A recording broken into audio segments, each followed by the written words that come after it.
Hello, hello, hello. Thanks for jumping on with me. Hope you have had a wonderful day. If you are watching live with me, feel free to drop a hello. Let me know that you are with me in the comments. If you're catching this on the replay, feel free to drop a hello. How you doing? Any questions or comments that you have, go ahead and drop those in the comments as well, and I will be sure to come back and answer them. Want to give people a few moments to jump on. And so while I do that, I'll go ahead and introduce myself for those who are unfamiliar with me. My name is Candace Washington, owner of Joy Lasan Consultancy, LLC, and I work with businesses to analyze the holes in their processes that are leading to less than optimal customer experiences and then working with them to plug those holes so that they can increase their customer retention and revenue. And so customer service is a big thing. It's a big deal.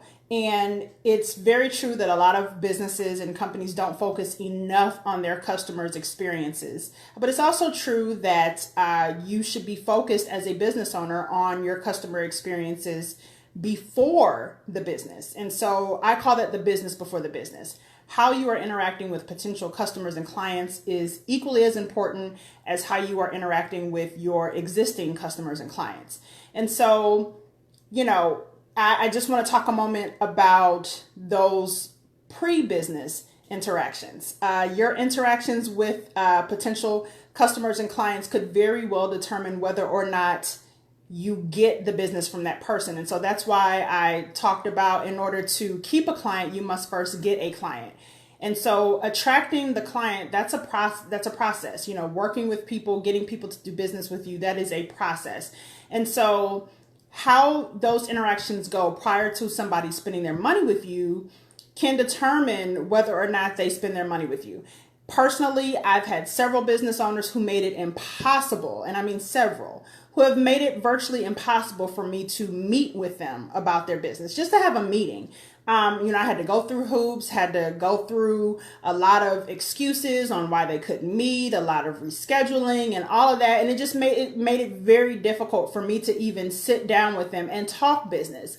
And so as a result of that, not only did I decide not to do business with them, so that's one customer they lost, but now I won't even refer business to them because if that's my experience with you and if that's my interaction with you, then I'm not going to send somebody to you for them to have the same experience and interaction, because all I know of how those companies do business is my experience with them. Someone else's great experience with that company is great. That's their experience. But my experience, if it's less than optimal, I'm not sending people to you so that they can come back to me and say, hey, why did you send me to such and such a business? Or why did you connect me with such and such a person?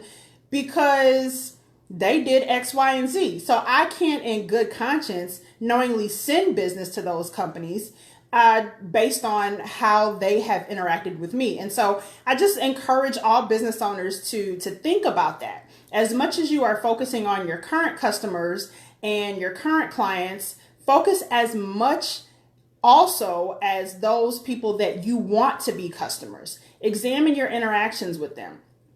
And your interactions with them, are those interactions a good representation of your business? Are they an accurate representation of your business and how you do business day to day? And even if you don't want to do business with a person, that's cool. But what business doesn't want positive referrals? And so everybody might not want to do business with me, and that's fine. I totally get that. I'm not for everybody, and everybody's not for me. But as a business owner, I know the power of referrals. And so while you might not want to do business with me, you very well might want to do business with someone that I know, or you may very well want me to use my network and my referral system to send business your way. But if my interactions with you have been less than optimal, then the chances of me doing that are slim to none, because I'm not going to sacrifice my good word and my reputation to send business to someone who's been, less than stellar with me in terms of their interactions with me and trying to do business with them.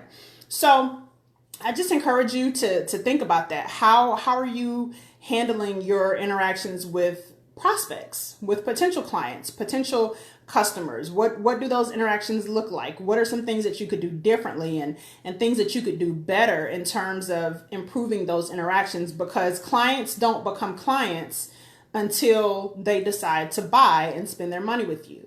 And so if something that you are doing is preventing people from spending their money with you, I think that's worth taking a look at, and it's worth examining and considering, and just really doing your homework and going back and fine tuning maybe some of the things that you're doing. And so that's one of the things that I do with businesses and companies, is working with them to analyze their processes and make sure that they're not leaving any money on the table, because every person that walks away and doesn't spend money with you is money that you that was left on the table. And people are going to spend their money.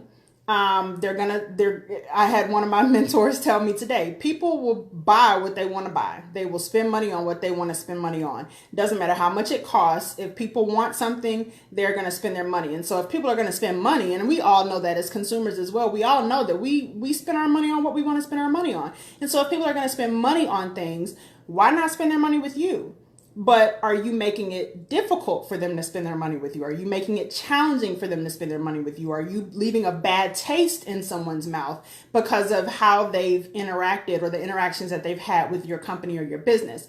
And so, again, that's one of the things that I do, is work with businesses to analyze their processes and their systems to plug any of those holes so that they don't leave money on the table, so that not only do they retain the clients that they have, they also attract new clients and retain those clients as well, and therefore increase their revenue. So if you would like to schedule a free consult or a free discovery call, I encourage you to do so that we can talk about your specific business and some of the things that I can do to help you to attract clients, increase your client retention, and increase your revenue. You can schedule a free consult at bit.ly/helpmyclients, capital HELP, capital MY, capital CLIENTS. So help my clients.